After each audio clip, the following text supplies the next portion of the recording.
아나운서 박여명입니다.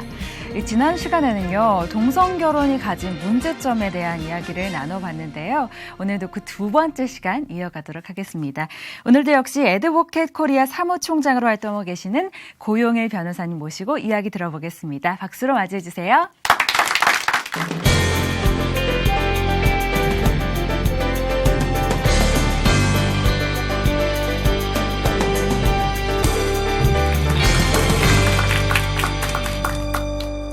애드보켓 코리아 사무총장 고용일 변호사입니다. 2부에서 마찬가지로 1부에서 연결해서 최근에 이제 동성 결혼 문제, 동성애뿐만 아니라 아예 동성애자들이 이제는 혼인 제도 아래에 직접 법 제도하에 들어와서 일반적으로 혼인한 사람들과 동일한 보호를 받겠다라고 해서 김광수 감독, 김조광수 감독이라고도 하는데 서부지방법원에 이 혼인 불수리 거부 처분 취소 신청을 냈습니다. 바로 아까 얘기했던 헌법과 법률 해석을 통해서 입법이 안 되니까 법 해석을 통해서 제도적으로 보호를 받으려고 시도를 하는 거죠. 그런데 이제 이게 왜 등장을 했느냐? 우리나라 헌법 36조 제1항은 이렇게 규정되어 있습니다. 혼인과 가정생활은 개인의 존엄과 양성의 평등을 기초로 성립되고 유지되어야 하며 국가는 이를 보장한다. 혼인과 가정생활은 개인의 존엄과 양성의 평등이라고 규정이 되어 있습니다. 양성에는 어떻게 남성하고 여성입니다. 이게 명백하게 이렇게 규정이 되어 있어요. 자, 문헌적으로 우리가 모든 해석의 기본은 글자 그대로 해석을 하는 겁니다. 그게 바로 문헌적 해석인데 이런 문헌적 해석을 할 수 있음에도 불구하고 혼인 신고가 수리되지 않음으로 인해서 동성애자 커플들이 법적 혼인 관계로 인정을 못 받아서 차별받고 있기 때문에 이를 허용해달라는 거예요. 결국 이게 아직 결정은 안 나왔어요. 결정은 안 나오는데 이게 동성결혼법 이전 단계로 나아가는 동반자관계법, 무슨 시민결합법, 최근에 문제 이런 얘기들을 들어보셨을 거예요. 바로 동반자관계법이라는 이런 중간 단계의 법을 제정을 통해서 커플들이 동일한 보호를 받으려고 시도한 이런 사례라고 볼 수가 있습니다. 자, 그러면 동성결혼에 대해서 각 나라들이 어떠한 태도를 취하고 있는지 한번 살펴볼 필요가 있어요. 이걸 입법례라고 하는데 1990년대 이전에는 사실 동성애 문제가 법적으로 제기는 됐는데 동성애를 할 것인가 동성애를 허용할 것인가 말 것인가 이런 부분 제기는 됐지만 이건 동성애자들 니네끼리 어두운 데서 음성적으로 하든지 말든지 이게 사적 영역이다. 니네 사적 영역으로만 파악을 했지 이게 동성애 관계를 혼인, 실제로 결혼 또는 혼인과 유사한 관계로 취급하지는 않았어요. 그러니까 1990년대 이후에 이게 발생이 된 거죠. 그래서 이 부분을 보면 단계가 이렇게 아예 무시해버리는 단계, 그 다음에 법률혼에 일반적인 혼인에 준하는 단계로 법률혼은 아니지만 법률혼에 준하는 동성혼인 보호 단계를 중간 단계를 거치게 됩니다. 이게 대표적인 게 이 덴마크의 동성 동거자 등록법이라고 하는데 파트너십 로라고 하는데 이런 식으로 되어 있습니다. 2인 간의 동성 간의 공동생활의 법적 지위를 일반 혼인과 동일한 지위를 부여하고 있습니다. 여기서는. 그래서 적법한 혼인하고 거의 유사해요. 그래서 경제적인 혜택을 받을 수가 있어요. 그러니까 파트너가 걔는 파트너라고 하네. 우리로 지금 배우자가 동성 배우자가 동일한 혜택을 받는 거죠. 세금 혜택을 받을 수 있어요. 상속도 가능해요. 그다음 보험, 의료보험 같은 거 혜택 다 가능해요. 그다음 연금, 배우자가 죽으면 연금도 받을 수가 있어요. 실업급여도 받을 수 있어요. 그래서 사회보장이란 측면에서 적법한 혼인하고 다를 바가 없는 거예요. 다를 바가 없으면 어떻게 될까요? 동성결혼이나 적법한 혼인이나 다를 바가 없으면 동성결혼을 법적으로 허용해줘도 사람들이 전혀 저항이 없는 거예요. 중간 거쳐가는 단계이긴 하지만 이 감각을 마비시키는 거죠. 동성 커플은 다 그 동거자 등록법이나 적법한 우리 혼인법이랑 비슷한데 뭐 둘이 결혼 아예 공식적으로 인정하는 게 어때? 이런 감각을 사람들에게 여론을 심어주게 되고 이런 우리의 기본적인 감각을 무감각하게 만들게 되는 거죠. 자, 덴마크뿐만 아니라 독일도 비슷해요. 독일에는 이제 생활 동반자법이라는 게 있어요. 많이 들어보셨죠? 동반자법. 최근에 한 국회의원이 이 부분에 대해서 동반자 관계법 한번 제안했다가 이게 폐기되긴 했는데 여전히 정선미 의원 통해서 이렇게 제기되고 있는데 2001년 8월부터 독일은 이 동성 파트너 관계에도 혼인에 유사한 아까 덴마크 법과 비슷합니다. 동반자 관계를 등록된 동반자죠. 일반 이제 동성애자들은 뭐 그냥 음성적으로 있지만 이 등록하게 되면 혼인한 거하고 비슷한 거예요. 바로 이 덴마크 파트너십 로하고 거의 유사하게 독일도 시행을 하고 있습니다. 그다음에 미국에도 이런 결합제도가 있어요. 시민결합제도.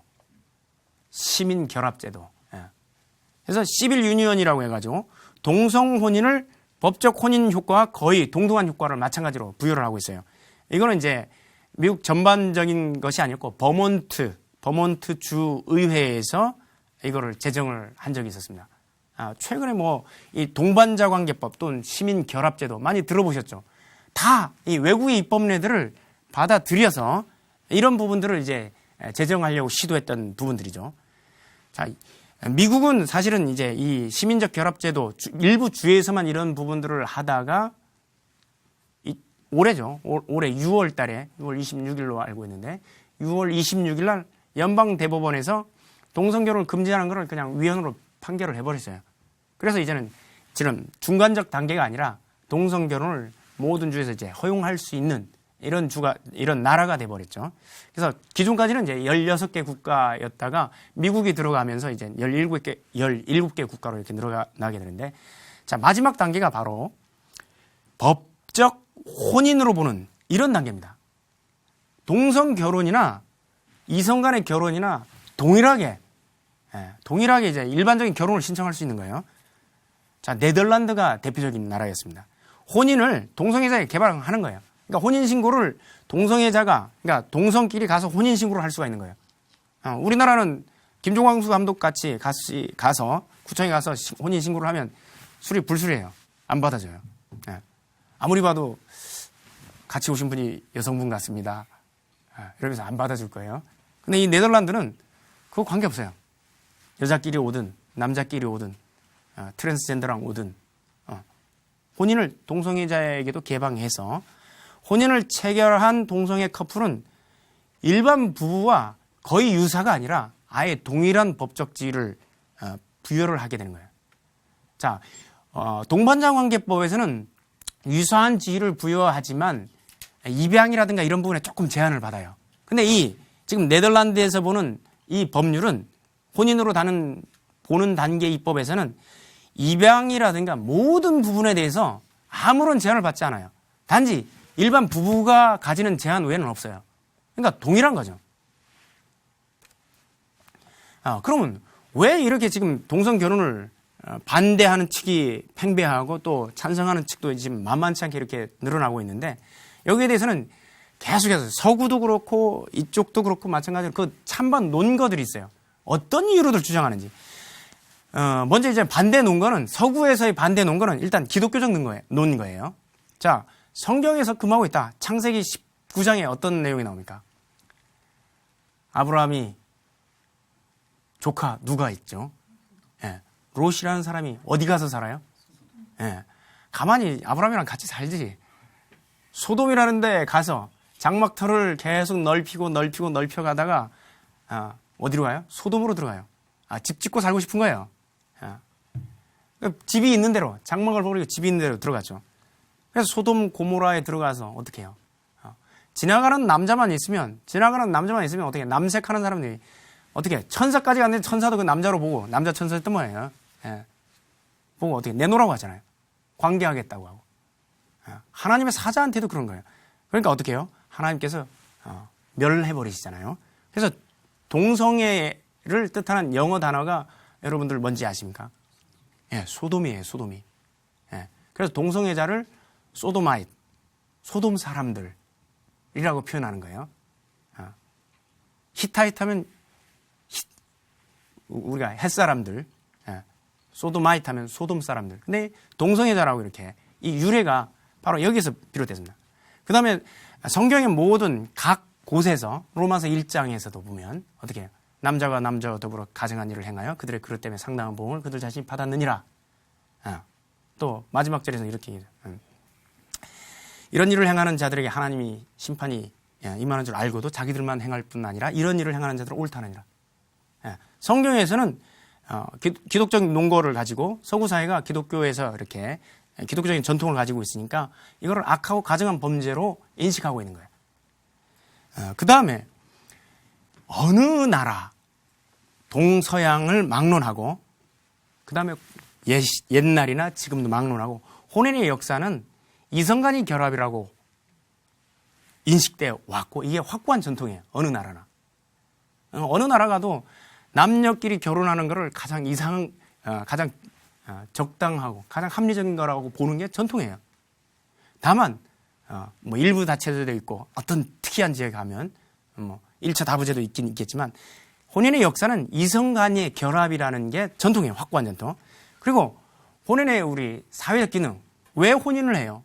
사회적 기능이 바로 미래 세대를 양산하는 거예요. 자녀 출산하고 재생산하는 거예요.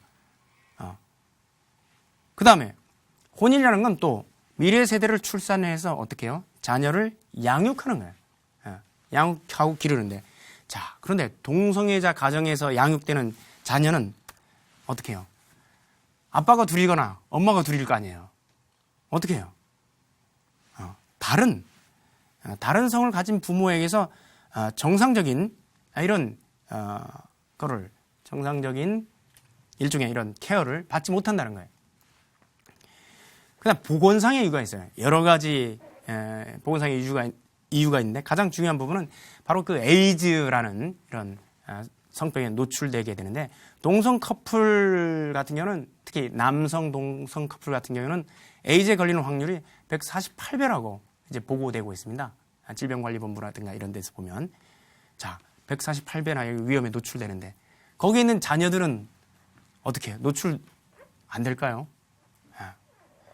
한 번은 이런 일이 있었습니다. 이 간염 걸린 그 집안이 전부 다 간염이 걸렸어요. 간염 걸린 친구가 있었는데 어머님이 돌아가셨어요. 돌아가셔서 그 장례식장에 가는데 그때 당시에 병원에서 할 때가 아니고 집에서 할 때니까 아무도 식사를 안 하는 거예요. 그 친구가 2번 죽더라고요. 왜? 사람들이 간염 걸릴까 봐 그 집에서 식사를 안 하는 거예요. 그 집 식기를 쓰기 싫은 거예요. 물도 안 맞고 그냥 왔다가 간다고 하는 거예요. 그러니까 그 식구들이 전부 다 이 상처를 받은 적이 있었는데 에이즈 환자랑 있으면서 여러분들 마음껏 이렇게 하겠어요? 성행위를 통해서 99% 감염된다고는 하는데 사람들의 인식이 여러분들 그렇게 하겠습니까? 근데 동성애자 커플들이 148배가 많다고 하는데 거기에서 자라난 자녀들은 무슨 죄예요? 입양된 자녀들은. 남들은 두려워서 터치도 안 하려고 하는데 그 집에서 케어받고 있다고요. 보건상의 이유. 그 다음에 동성애자만 특별히 보호할 필요가 있느냐 이런 부분이에요. 자, 성소수자는 우리나라에서는 LGBT만 얘기를 해요. 레즈비언, 게이, 트랜스젠더, 그 다음에 뭐 B는 바이섹슈얼, 양성애자. 성소수자는 이 LGBT만 의미하는 게 아니에요. 어떤 사람들이냐면 동물 성애자들도 있어요. 수간하는 사람들. 참 이상하죠. 그 다음에 사물 성애자도 있어요. 의자만 보면 달려드는 사람도 있어요. 기가 차죠. 해외 토픽 같은 데 보면 또 마네킹만 보면 달려드는 사람들 있잖아요. 그 사람들은 그러니까 사물 성애자들인 거예요. 마네킹만 보면 달려들어요. 마네킹 사물 성애자 중에 뭐 마네킹 성애자라고 해야 될까요? 그 다음에 노인 성애자. 뭐 가끔 가다 뉴스에 보면 그 노인들이 성폭행 피해를 당했다는 얘기들이 있잖아요. 이 사람들이 그 가해자들이 보면 이 노인 성애자들이에요. 그 다음에 아동 성애자. 조두순 사건에서 얼마나요? 이 사람들이 자신들이 성소수자라는 거예요.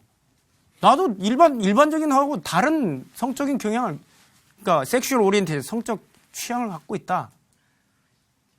말이 돼야 한대요? 예. 근데 그 사람들은 그렇게 생각해요. 동성의 취향이나 우리 취향이나 똑같다 이거예요. 걔네들만 성소수자고 우리는 성소수자 아니냐? 근데 왜 동성애자만 보호해 주냐? 자, 외국에서는 벌써 이런 노인성애자, 아동성애자 이런 사람이 그런 권리 주장하고 있어요. 그 다음에 요것만 있나요? 특이한 취향을 지닌 사람들, 이 중혼, 일부 다처주의자들. 예.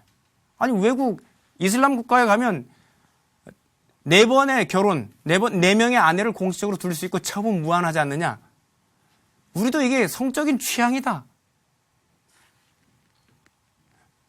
이 중혼, 일부 다처. 이것도 우리도 성적 취향이다.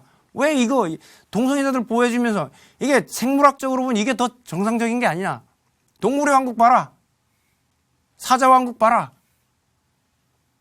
이게 왜 이게 이상한 거냐. 동성애자끼리 하는 게 더 이상한 거 아니냐. 우리도 성적 소수자다. 자, 성적 소수자에는 이 LGBT만 있는 게 아닌 거예요. 그래서 동성애자만 특별히 보호할 필요가 있느냐.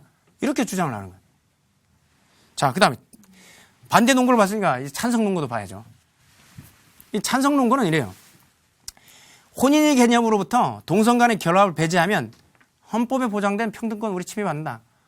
우리가 그 김종광수 사례에서도 뒤에 또 상세하게 논하지만 우리가 혼인 제도, 부부로 인정, 법적으로 부부로 인정을 못 받으니까 우리가 의료보험도 안 된다. 각자 내야 된다. 근데 연금도 우리 한 사람 죽으면 못 받는다. 아, 이런 거 우리 배제하는 것 자체가 헌법에 보장된 평등권 침해하는 거 아니냐. 이렇게 나오고 있어요.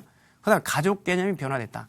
옛날처럼 현대사회는 장래, 미래 세대를 재생산하고 케어하는 이런 가정의 개념은 지났다. 출산 기피로 자녀 안 갖는 부부들 얼마나 많은데 그런 거 보면 우리가 자녀 안 갖는 거하고 동일하지 않느냐. 그리고 독신 가정도 많다. 입양을 통해 이루는 가정들도 이성애자들 통해서 입양을 하는데 가족의 요소는 혈연적인 걸로 볼 수 없고 혈연적인 유대에서 이제 정서적인 유대로 자기들이 느끼는 대로 가는 게 이 가정이다. 이게 변했다는 거예요. 이런 식으로 이제 전 세계에서 그 논거는 이런 식으로 공통된 논거들이에요. 자, 근데 그러면 우리나라에서는 어떻게 지금 다투고 있는지. 대한민국에서는 가장 문제되는 조항이 아까 오전 일부 시간에도 말씀을 드렸지만 36조 1항이에요. 헌법 제36조 1항.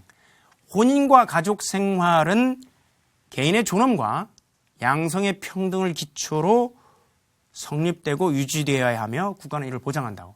그러니까 국가는 이 혼인 제도를 존중하고 보장할 책임이 있어요. 이거를 이제 국가에 규정을 하고 있는데 이 조항은 또 혼인과 가족 생활이라고 규정을 하고 있기 때문에 이 부분에서 혼인 제도를 정하고 있는 혼인 제도를 이제 헌법적으로 보장하고 있는 이런 근거 조항이 돼요.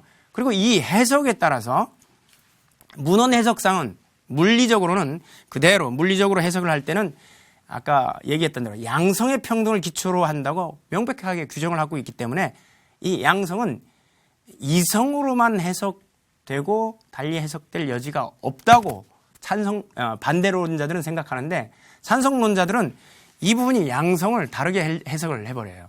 그 양성에 대한 사회적 성이다. 거기서 남성 여성이라고 하지 않았지 않느냐.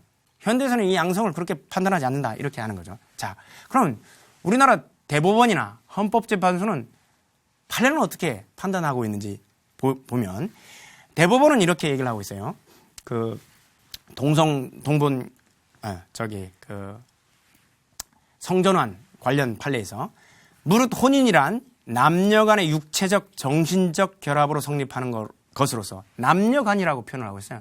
남녀 간의 육체적 정신적으로 결합이라고 이렇게 표현을 하고 우리 민법은 이성 간의 혼인만을 허용하고 동성 간의 혼인은 허용하지 아니하고 있다.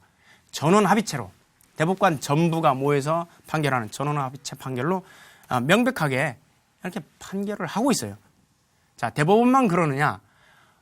동일하게 헌법재판소에서도 마찬가지로 이 동성동본 위헌 결정에서 이렇게 얘기를 하고 있어.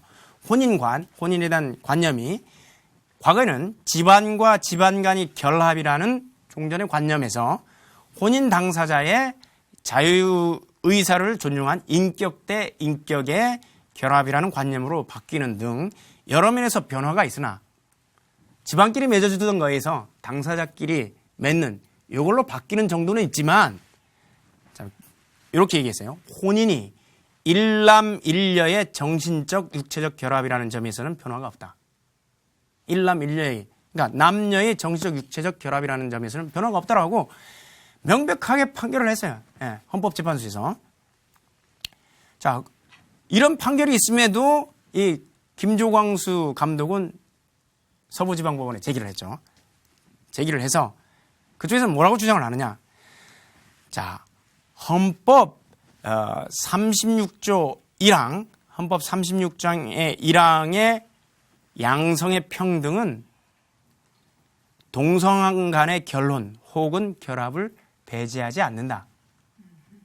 이렇게, 예, 해석을 그렇게 하고 있어요.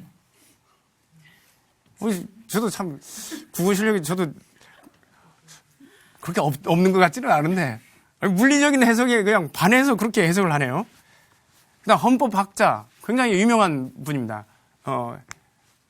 스카이에서 K대학에 재직하고 계시는 이모 교수님인데, 헌법 제정자는 이 36조 1항과 관련해서 동성의 결합에 대해서 전혀 의식하지 않았거나 중립적이었다.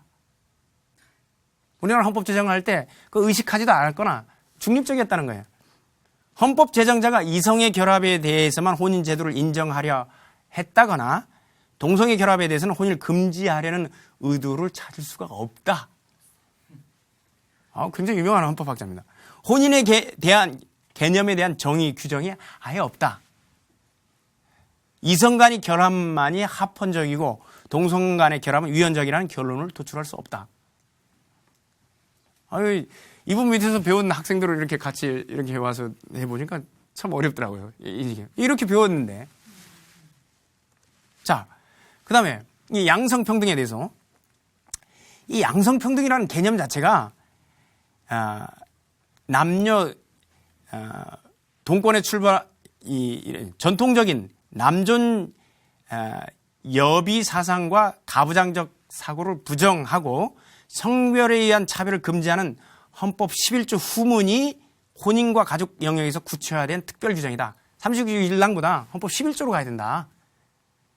그 다음에 양성의 평등은 혼인뿐만 아니라 가족 생활에 기초되는 가치를 공통적으로 선언하면서 동시에 수식하기 때문에, 국어 실력이 나와야 되는 것 같아요.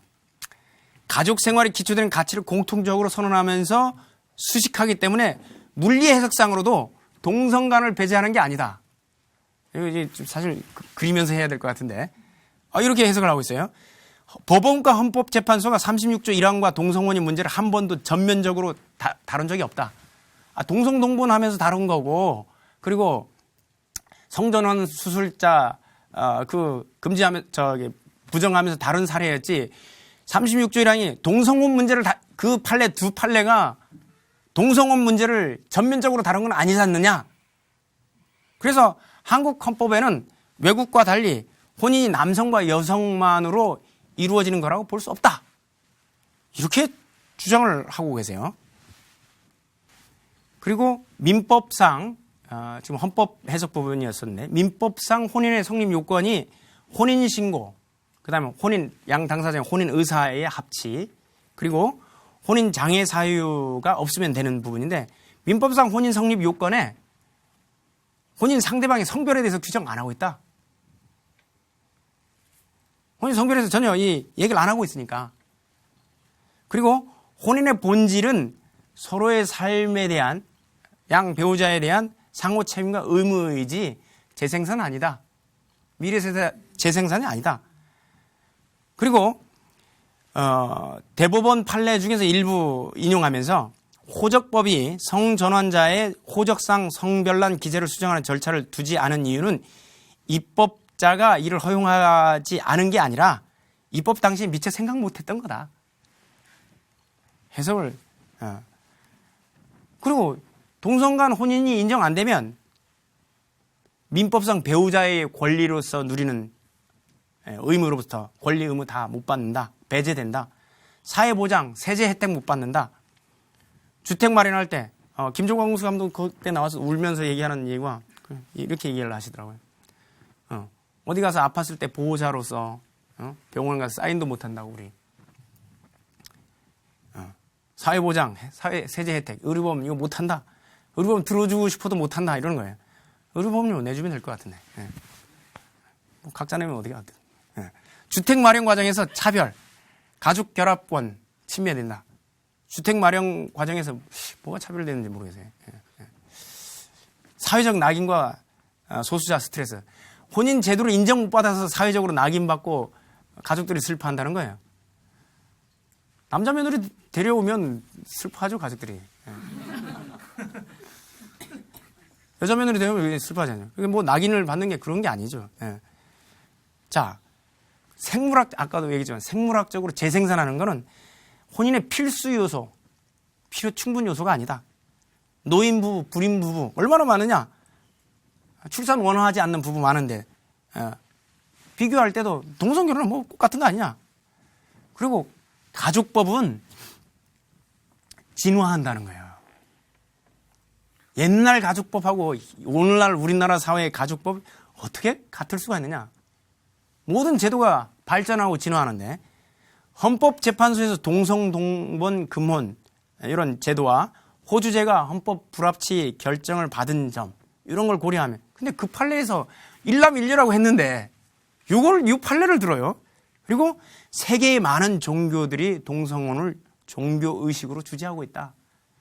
영국 가봐라. 영국 성공회에서 동성결혼 주재하는 거 너희는 못 받느냐? 우리나라에서 영국 성공회 성당에서 동성혼 주례한다. 동성혼 사제도 인정한다. 거기에 동성혼 이 목회자도 인정한다는 거예요. 동성혼 허용이 세계적인 추세이다. 그리고 성적 지향 이거는 선택 문제가 아니라 타고나는 거다. 동성애자 인구 비율이 한 10% 된다. 아니, 타고나는데 어떻게 유전이 안 돼? 자, 그리고 이 동성애적 성적 지향 이거는 질병이나 전염되는 게 아니다. 미국 정신의학회에서 이거 삭제했지 않느냐? 성적 지향을 변경하는 치료는 비과학적으로 오히려 위험하다. 영국에서 못 받게 하고 있습니다. 치료받는 거.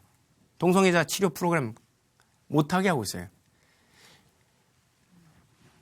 동성애자가 에이즈 원인 아니다. 이성애자도 에이즈 걸리지 않느냐 이렇게 얘기하고 있어요. 그 다음에 그럼 이 반대 논거는 뭘까요? 반대 논거는 이렇게 주장을 했는데 반대 논거는 바로 대법원 판례 계속 반복되지만 36조 1항은 혼인과 가족 생활은 개인 존엄과 양성의 평등을 기초로 성립되고 유지되어야 하며 국가는 이를 보장한다고 선언하고 있는 바 무릇 혼인은 남녀 간의 육체적 정신적 결합으로 성립하는 것으로 우리 민법은 이성 간의 혼인만을 허용하고 동성 간의 혼인은 허용하지 아니하고 있다. 명시적으로 다루고 있어요. 36조 1항을. 뿐만 아니라 아까 헌법재판소도 동일하게 다루고 있다고 얘기를 했고 그래서 혼이 일남일녀의 정신적 육체적 결합이라는 부분에 있어서는 변함이 없다는 거예요.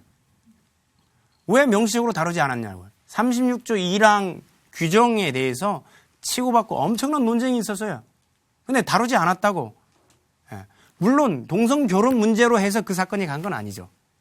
근데 36조 1항에 대해서 명백하게 대법원이나 헌법재판소 판례가 우리나라의 가장 기본적인, 가장 최상위 법원에서 이 부분을 다뤘습니다. 그래서 우리나라 헌법이 법률이나 헌법이 동성 간의 혼인을 적법한 혼인으로 인정할 것인지 여부는 그리고 어느 정도 보호할 것인가 그리고 법률로서 보호할 것인가 이거는 헌법과 법률로 정할 문제라는 거예요. 재판 과정에서 재판관이 판사로 하여금 해석하게 하지 말라는 거예요. 자, 이 반대론자들은 여기에 대해서 스페인을 들었어요. 스페인 헌법이 우리나라랑 동일해요. 30조 1항처럼 거의 동일한 규정을 두고 있어요. 근데 스페인 총리가 되면서 법을 개정했어요. 개정하니까 어떻게 해요? 30조 1항처럼 헌법하고 배치되는 거예요. 동성결혼을 허용하는 법을 통과시켰으니까. 그래서 헌법재판소에서 이거 해석해보니까 거의 이성만이 아니라 동성도 가능한 것 같다. 그래서 위헌 문제 벗어나 버렸어요. 스페인에서. 그래서 그 스페인 사례를 들었어요. 저 찬성론자들은. 그러나 이 반대 입장에서는 그거는 법률을 통해서 헌법에서 그렇게 명시를 하고 있기 때문에 법률을 통해서 이 사람을 법률을 보호할 것인가 저 사람은 법률을 보호할 것인가는 법률 제정과 헌법의 개정을 통해서 하는 거다. 그게 명확한 거죠. 문헌 해석상. 그 다음에 법치주의라는 게 법을 통한 지배예요. 법으로 모든 거를 이렇게 규정하고 지배한다는 거예요. 근데 적법 혼인에 대해만 부여되는 효과를 혼인에 부여하지 않는 것, 부여하는 것, 요거는 법치주의라는 이런 원칙에 따라서 당연한 결과이지 배제하고 부당하게 차별하려고 하는 게 아니다. 그 다음에 적법하지 않은 동성 간 혼인 관계에서 당사자 간에 이 동성애자 커플들은 이렇게 주장하는 거예요. 상호 책임과 의무가 너네 맨날 치고받고 싸우는 이성 간의 혼인 관계에서 책임보다 우리가 더 친근하고 더 아름답다. 뭔 소리 하냐. 니네 그렇게 싸우면서 하는 것보다 우리는 얼마나 사랑하는데. 자, 이렇다고 해서 적법하지 않은 동성 간의 혼인에 적법한 혼인 효과를 부여할 수 없다는 거죠. 자, 사실혼 관계에 있는 커플들 많잖아요. 이성 간에도. 근데 그 사람들이 혼인신고를 안 하면 연금 세제 혜택 주나요? 안 줍니다. 사랑해요. 요즘 젊은이들. 사랑하고 다 하는데 안 줘요. 이건 왜? 법에서 그렇게 규정하고 있으니까. 이게 법치주의 요구인 거예요. 그 다음에 적법한 혼인에서도 이 배우자 선택 결정의 자유가 제한이 있어요. 여러분, 중혼 일부 다처제 안 되잖아요. 여기 우리 어머니들 와 계신데 아빠가 어느 날 갑자기 와서 나 결혼 한 번 더 해야 될 것 같아. 한 사람 와이프 하나 더 어린 와이프 데려와야 돼. 어머니 중에 허용할 분 계세요? 어머니 허용하실 겁니까? 뭐 도끼 들고 가서 패야지. 세상에. 이슬람 국가에서 그거 허용하고 있다고 해서 하겠다는 거예요. 그럼 어떻게 해요? 지금 간음죄도 폐지됐다고 해서 남편이 그 얘기를 하는 거예요. 어떻게 해요? 도끼 들고 가서 패야지 어떻게 해.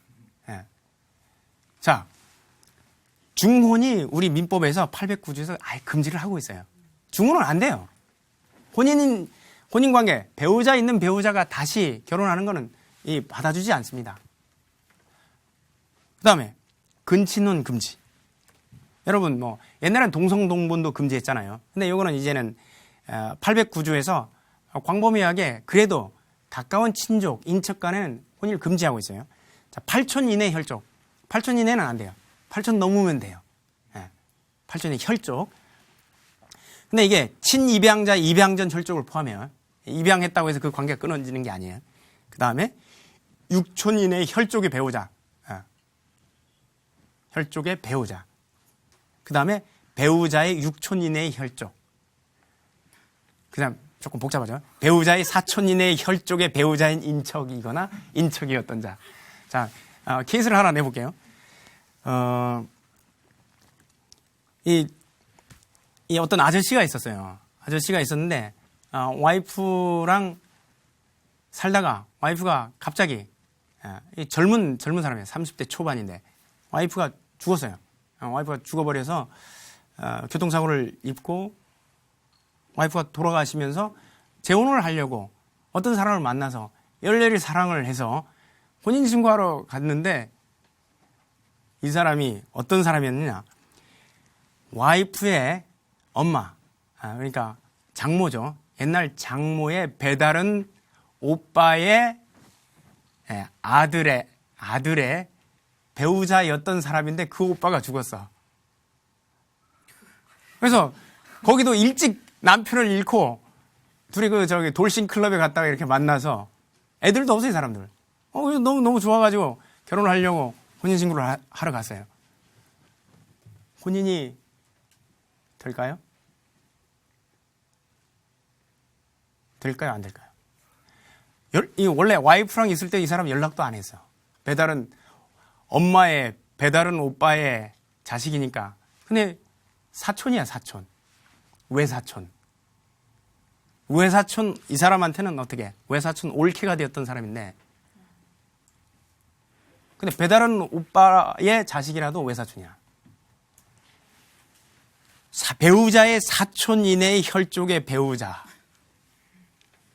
였던 자예요. 그런데 민법에서 허용을 하느냐? 아까 809조에서 어떻게 표현하고 있죠? 809조에서는 이 부분을 근친혼 등의 금지 대상으로 포함시키는 사람이에요. 안 돼요. 혼인신고하러 아무리 가도 안 돼요. 자, 이 사람이 자연스러워요. 동성애자들이 더 자연스러워요. 만약 결혼을 허용할 거면 누구를 허용해줘야 더 좋을 것 같아요. 배우자의 사촌 이내의 혈족의 배우자. 이 사람이 더 가까운 거예요. 사실 더 우리 입장에서는 일반적인 생각에 사돈의 팔촌 아니에요. 사돈의 팔촌은 뭘 할 게 있다고. 이게 안 돼요. 육촌인의 양부모계의 혈족이었던 자와 사촌인의 양부모계의 인척이었던 자 사이. 변호사님 저도 왔다 갔다 해요. 이런. 자, 민법상의 근친혼. 이게 법치주의예요. 법에서 이렇게 규정하고 있는 거예요. 옛날엔 동성동본도 안 냈는데 이거를 좁혀놨어요. 좁혀놨는데도 이런 사람들은 못하는 거예요. 8촌인의 혈족이라든가 6촌인의 혈족의 배우자라든가. 혈족의 배우자. 6촌 형네 와이프. 옛날. 배우자. 내 와이프의 6촌 이내의 혈족. 와이프의 6촌 오라버니. 6촌 여동생. 이런 사람들. 안 돼요. 근데 다 사돈의 팔촌들이잖아요. 사돈들. 자, 생물학적으로는 근친혼 금지 대상끼리의 법적 결혼. 생물학적으로 보면. 생물학적으로 그 사람들 남이잖아요. 그리고 이성이고. 이게 인정이 되질 않아요. 근데 법적으로, 그러니까 생물학적으로는 전혀 문제가 없는데, 그렇게 생물학적으로 열등한 유전자를 이렇게 그럴 소지도 없어요, 사실은. 근데 어떻게? 법적으로 우리나라 민법에서 허용을 안 해요. 동성혼 자들처럼 이 사람들이 사실혼해서 사는 사람이 있을까요, 없을까요? 있어요. 사실혼은 그냥 둘이 살아. 근데 혼인신고는 안 돼. 그 사람들도 똑같은 입장에 있는 거예요. 동성애자만 그런 게 아니라 마찬가지로 동성애자 결합체와 마찬가지로 이성애자들에 대해서 차별을 받지만 이거를 우리가 민법에서는 공서양속이라고 해요. 선량한 풍속.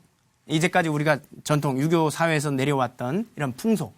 거기에 위배된다고 해서 동성동본 옛날엔 안 됐다고 했었고 그렇지만 그 와중에서도 이렇게 가까운 근친끼리는 결혼을 안 된다라고 하고 있는 거예요.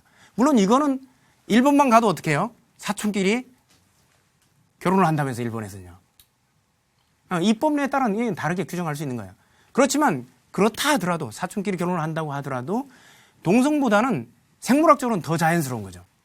그래서 동성애자들한테 그렇게 동성결합체에 대해서만 이렇게 주는 거는 그거 부당하다. 법치주의에서는 그런 얼마든지 규정할 수 있는 거다. 자, 그다음 혼인제도. 혼인제도 문란해지고 국민 보건적 관점. 아까 얘기했었죠. 이용희 교수님이란 분이 여기에 대해서 의견서를 쓰셨는데 아까 에이즈와 관계없다. 정신의학적으로 미국에서는 배제했다 하는데 우리나라에서는 정신병 분류에 거기 들어가 있어요. 미국이야 하든 간에 우리나라에서는 들어가 있다는데. 그 다음에 동성혼인 전면 인정하게 되면 우리나라 혼인제도 어떻게 되겠어요? 혼란해지는 거 아니겠어요? 그 대법원 판례 어떤 거냐면 혼인한 와중에 이 둘 중에 한 배우자가 성전환 신청을 한 거예요. 아기들이 있는데. 엄마가 나 앞으로 남자로 살 거라고 하면서 선언하고 나온 거예요. 엄마인지 아빠인지는 잘 모르겠네요. 예, 예. 어떻게 해야죠? 혼인제도. 그 밑에 있는 자식들은 갑자기 아빠가 2명 되든가 갑자기 엄마가 2명이 되는 거죠.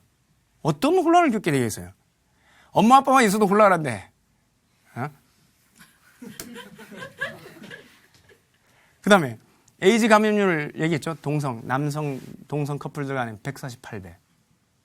저들은 이상한 정말 근거도 없는 자료를 갖고 와서 이렇게 하는데 에이즈 감염률이 너무 높아요. 그리고 에이즈 감염됐을 때 거기에 양육된 자녀들은 무슨 죄예요? 다른 사람들은 터치도 안 하는데 거기는 그냥 아빠라고 애들이 몰라 알아요. 그 위험엔 노출되는데. 그 다음에 청소년들. 우리나라 청소년들. 자, 지금 우리나라는 에이즈 안전국가에서요. 그런데 이거를 풀어놓으면서 이 인권위원회 법을 만들고 풀어놓으면서 에이즈 환자가 급증하기 시작했습니다. 음성적인 곳에 숨어있던 자들이 커밍아웃을 하고 나오고, 그리고 이 청소년들, 이 알바, 보통 뭐 바텀 알바라고 이렇게 하는데, 그런 알바들을 통해서 이 청소년들이 노출되어 있어요. 근데 이 동성 결혼을 인정하게 되면 이런 노출이 아니라 무방비 상태로 이렇게 청소년들한테 이렇게 다가가게 되는 거죠. 결국 가족 신분 관계, 그리고 호적제도 많이 정정을 해야 될 겁니다. 이 혼란, 중대한 혼란을 가져오게 되는 거고요. 요런 아까 동성 동본 그리고 성전환에 대해서만 이 대법원이 판결을 한 게 아니고요. 이 청소년과 관계된 부분에서 동성애에 대해서 부정적 영향을 미친다고 판단을 했어요, 대법원이. 그 대법원은 이런 식으로 했어요. 동성애자가 아닌 다수의 청소년들에게 동성애에 대한 정보를 동성애에 제공하는 것만으로도 성적 상상이나 호기심을 불필요하게 부추기거나 조장하는 것은 이 부작용이다. 그리고 이러한 것은 청소년 인격 형성에 지장을 초래할 우려가 있다. 대법원에서 다 인정하고 있어요. 동성혼의 인정이 동성애자가 아닌 다수의 청소년들에게 인격 형성에 부정적인 지장을 초래한다고 판결을 하고 있어요. 대법원에서 이 부정적인 영향을 초래한다고 우리 청소년들은 어떻게 할 거예요? 자, 이성애자들, 우리 일반적인 이성애자들과 동성애자들 같은 경우는 어떻습니까? 노프라블럼이라는 거예요. 아니 뭐 자기들끼리 사랑하고 자기들이 결혼하는 거, 그 부분에 대해서 뭘 그걸 건드리냐 이거예요. 그런데 이렇게 생각해 보시면 됩니다. 남이 문제가 아닌 거예요. 내 자녀가 예컨대 지금 광주 학생 인권조례는 어떤 내용이 담겨 있냐면 소지품 검사 금지 할 수 없도록 하고 있어요. 그 다음에 화장실이나 이런 공간에서 이루어지는 행위에 대해서 단속 못하게 돼 있어요. 화장실에서 담배 피우는 거 단속 못해요. 화장실에서 남성 동성끼리 딴짓하고 있는데 그거 못해요. 왜? 사생활 비밀 침해. 자, 내 자녀가 초중고 생활을 거치면서 자, 그래서 어떻게 해요? 거기서 노출이 돼서 어느 날 자기 가장 사랑하는 친구를 데리고 왔어요. 가장 사랑하는 친구라고 하면서 여자친구 생겼니? 물어보니까 이 여자친구라는 말에는 대답 안 하고 친구 생겼어요 해서 가장 사랑하는 친구라 데리고 왔는데 보니까 이쁘게 생긴 남자친구 데려왔어. 아니면 용감하게 생긴 남자친구 데려왔어. 내 자녀가. 그리고 대학까지 이어지고 결혼하겠다고 공언을 한 거예요.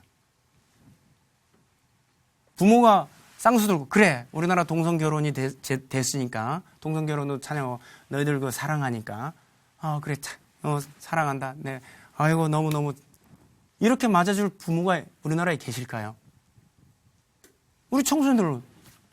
근데 이게 노출이 돼 있어서 자 여러분 미국 공립학교 왜 우리 유학 가면서 공립학교를 안 가고 비싼 사립학교 가려고 하는 거예요? 공립학교 기숙사는 이 바로 동성애의 동성애를 배우는 장소입니다. 동성애 기숙사를 들어가는 순간 거기서 이제 완전히 동성애자로 변신하게 돼요. 동성애자든가 양성애자로 변신해버리는 거예요. 갔다 와서 이제 커밍아웃 선언해버리고. 대학 들어가서. 자, 그래서 우리 많은 교수들 미국으로 보내세요. 우리 자녀들. 열심히 공부들 시켜서 주일날, 주일학교 빼먹고 학원 가라. 이는 가서 배워라. 그래서 좋은 대학 가고, 좋은, 미국 가서 유학까지 하고, 와서 어떻게 해요? 동성애 적극 찬성한다라고. 그게 진보적인 시각이고 인권인 개념이라고 얘기를 하는 거죠. 네, 이게 현실이 되고 있어요. 자, 그 다음에 동성애가 법률로 금지하거나 우리 찬성론자 그러니까 반대하는 입장에서는 법률로 금지하거나 처벌하는 것도 아니잖냐. 동성애도 우리나라는 처벌하지 않고 있습니다. 다만 군형법에 있는 이 강제 추행, 강제로 했을 경우에 처벌하는 것이지 우리나라 처벌 조항 없어요. 동성애에 대해서. 그렇지만 이걸 결혼 제도로 편입시켜서 하는 거는 우리 건전한 풍속 반하는 거예요. 공소향수에. 사회 건강에 아까 에이즈 같은 거라든가 에이즈 안전국가에서 에이즈 위험국으로 이제 가고 있어요. 일본보다 우리가 더 안전한 나라였는데 바로 우리 국민보건복지 이 부분에 위험이 초래되는 거죠. 그 다음에 법률이 허용하지 않는 혼인이 대상자에 대한 애정 성향을 바꾸는 것은 불가능하더라도 법률이 허용하지 않은 혼인을 하지 않을 선택의 자유.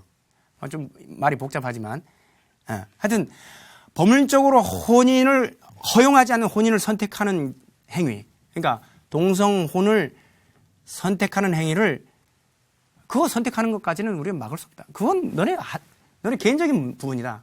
너네 정말 취향이다. 그렇지만 그거에 대해서 아까 얘기했지만 생물학적으로는 더 자연스러운 사람들까지 지금 제한하고 있는데 성풍속 그 사람들도 건전한 성풍속 내지는 공소향속에 반한다고 우리가 묶어놨는데 그 사람들보다 훨씬 더 부자연스러운 너희들한테 요거를 적법한 혼으로 인정하는 거는 이건 다른 별개 문제다. 선택의 자유 문제하고 적법하게 제도로 포용하는 부분은 별개 문제라는 거예요. 자, 그래서 지금 서부지방법원에서는 아직 결정이 아직 안 내려지고 있어요. 안 내려지고 있고 아마 올 말쯤에 결정이 내려질 것 같은데 왜냐면 담당하던 이 담당 판사가 바로 서부지방법원장이었어요. 근데 또 대법관으로 이번에 가셨고 이제 다른 분이 오셔서 또 판단을 하게 되는데 이것처럼 이제 우리나라 사회에서도 서구뿐만이 아니라 우리나라 사회에서도 이미 동성애뿐만이 아니라 동성애를 통한 동성애자들이 혼인 제도로 이제 편입시켜달라. 완벽하게 이제 전면적으로 등장을 했다는 거예요. 그래서 이 부분에 대해서 주의 깊게 일단 계속해서 사회적으로 이렇게 나와 있는 부분들에서 관심을 가져주시고 처음에 일부에서 제가 지적했던 것처럼 관련 입법이 없을 때는 바로 이런 김조광수 감독 사례처럼 사법제도를 통해서 헌법 해석이 36조 1항이 명백하게 물리적으로 그렇게 해석된다고 함에도 불구하고 자기들은 수식을 뒤쪽에도 하고 있다. 가족 생활에도 이 수식을 하고 있다. 그래서 이건 양성평등 요거 물리적으로 그 부분을 남성과 이성으로 해석할 여지가 없다. 이렇게 주장을 하고 있어요. 그 다음에 이미 하위 법령인 조례를 통해서 곳곳에 국가인권위법을 통해서 그 각 하급 조례에서 이런 부분들이 다 곳곳에 침투가 돼 있어서 이거를 전면적으로 허용하게끔 지속적인 교육을 해가고 있는 거예요. 교육을 하고 통제하고 그리고 이렇게 조례라든가 법령이 국가인권위법처럼 만들어지면 행정권을 통해서 행정권 왜 너네 법을 준수하지 않고 있는 이런 종립학교라든가 미션스쿨이라든가 교회라든가 밖에서 떠들면서 교회가 다른 종교를 차별하고 계속해서 도발적인 행위를 자기들만 구원이 있다고 얘기를 하는데 이 부분을 어떻게 너희들 왜 차별하는 행위를 막지 않고 방관하고 있느냐. 행정권을 압박하는 거예요. 내부에서 왜 행정관청 내부에서 신뢰를 하고 있느냐. 종교 편향이다. 하지 마라. 공무원 복무 규정에 반한다라고 하면서 지적을 해서 행정권을 통해서 어쨌든 동성애에 반대되는 제도가 국가, 사회, 교회니까 이거를 철저히 초토화시킨 거예요. 그 다음에 지속적인 홍보. 보건 교과서에 이미 들어가서 이게 자연스러운 거다. 자연스러운 성적인 가치, 건강한 성의 가치로 묘사를 하고 그거를 그대로 교과서에서 배우면 시험 보면 어떻게 해야 돼요? 거기에 나와 있는 대로 써야 맞는 답이잖아요. 그걸 그대로 배우는 학생들이 어떻게 해요? 이 사람들이 미래의 우리 지도자로 다 설 거예요. 국회의원으로도 서고 지방의회 의원으로 서고 장관도 되고 대통령도 되고 이 사람들 어떻게 해요? 그게 자연스러운 건강한 성의 가치가 되면 제도가 어떻게 해요? 제도 잘못됐네. 제도가 바뀌는 거예요. 바뀌고 그리고 로스쿨 교수들이 그렇게 지속적으로 교육하고 있기 때문에 결국에는 이런 걸 막기 위해서는 우리가 특히 주일학교 그리고 성경적인 가치관 이게 심겨주는 게 너무너무 우리한테 중요하다고 생각이 됩니다. 그래서 물론 이제 지금 현재까지 부분에 있어서는 김조광수 감독 사례를 통해서 봤으면 이게 인용될 가능성은 없습니다. 반대하는 저희 측의 의견이 받아들여지겠지만 앞으로 추후에 계속해서 이런 거를 우리가 방관을 했을 경우에는 여론 자체가 특히 미래의 여론 자체가 자라는 세대들에 있어서는 굉장히 부정적으로 영향을 미칠 것이기 때문에 우리가 지속적으로 우리 어린 자녀들을 교육하고 또 이런 반 헌법적, 반 법률적인 제도들이 시행되려고 할 때는 우리가 반드시 교회가 목소리를 내서 막아야 될 것으로 생각이 됩니다. 이상 마치겠습니다.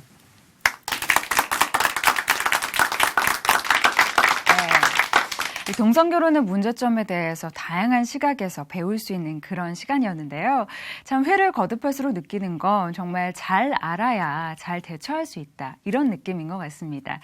자, 2시간 동안 함께해 주신 고용일 변호사님께 다시 한번 감사의 인사드리고요. 저희는 다음 시간에 더 알찬 시간으로 찾아오도록 하겠습니다. 오늘 순서는 여기까지입니다. 함께해 주신 여러분 고맙습니다.